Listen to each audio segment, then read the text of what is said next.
Fighting for Donbass continues. Most of Severodonetsk is still under the control of the Russian occupiers, but control of the area is constantly changing. The American Institute for War Studies says Ukrainian servicemen are focused on holding positions in the industrial zone.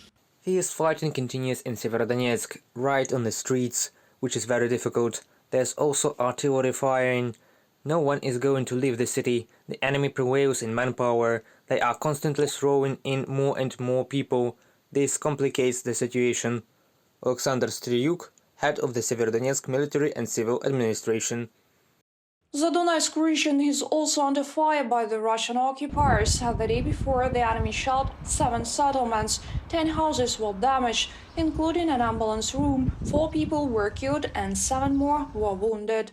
Mortar fire does not stop in the Sumy region as well. The night before, the Russian military hit the residential areas 40 times using self-propelled artillery systems. No casualties were reported. Mykolaiv also came under artillery fire. Russian troops hit the private sector of the city. 1 civilian was killed. A man was on the street near a parked car at the moment of the shelling. He died on the spot from shrapnel wounds. Several other people were wounded.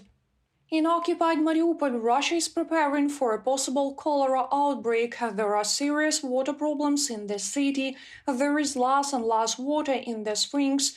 Due to the summer drought, water pipelines are damaged or destroyed. The Russian occupiers distribute water about once every 2 days. In addition, they have already started blocking the exit from the city. Petro Andrushenko, advisor to the city's mayor, said that Russia is preparing hospitals on its territory for potential patients among the Russian military. The word Cholera is indeed had not only in the World Health Organization, but also inside the city by the occupation authorities and their handlers. This is why the city is closing down, and this is very sad for us, because of all the possible scenarios, in our opinion, in the fight against the epidemic, Russia has chosen the most cynical one. Just close people in the city, leave everything as it is, whoever survives, survives. Petro Andrushenko, advisor to the mayor of Mariupol.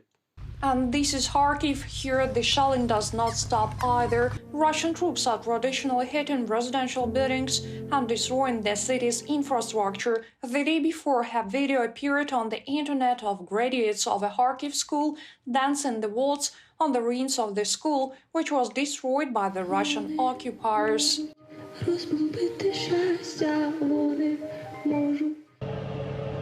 The threat of missile attacks from the Black Sea remains high. 2 Russian missile ships and a submarine are now located there. They carry about 24 caliber cruise missiles, according to the South Operational Command.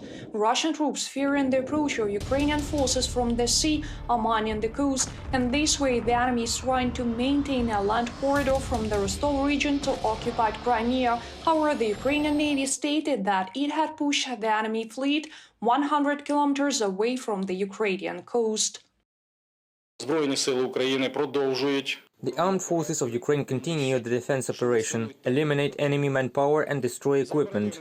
According to operational information from the General Staff of the Armed Forces of Ukraine, in the past 24 hours alone, Ukrainian soldiers successfully repelled 7 enemy attacks in the Donetsk and Luhansk directions, destroyed 4 tanks, 3 artillery systems, 8 armored fighting vehicles and 3 units of automotive equipment.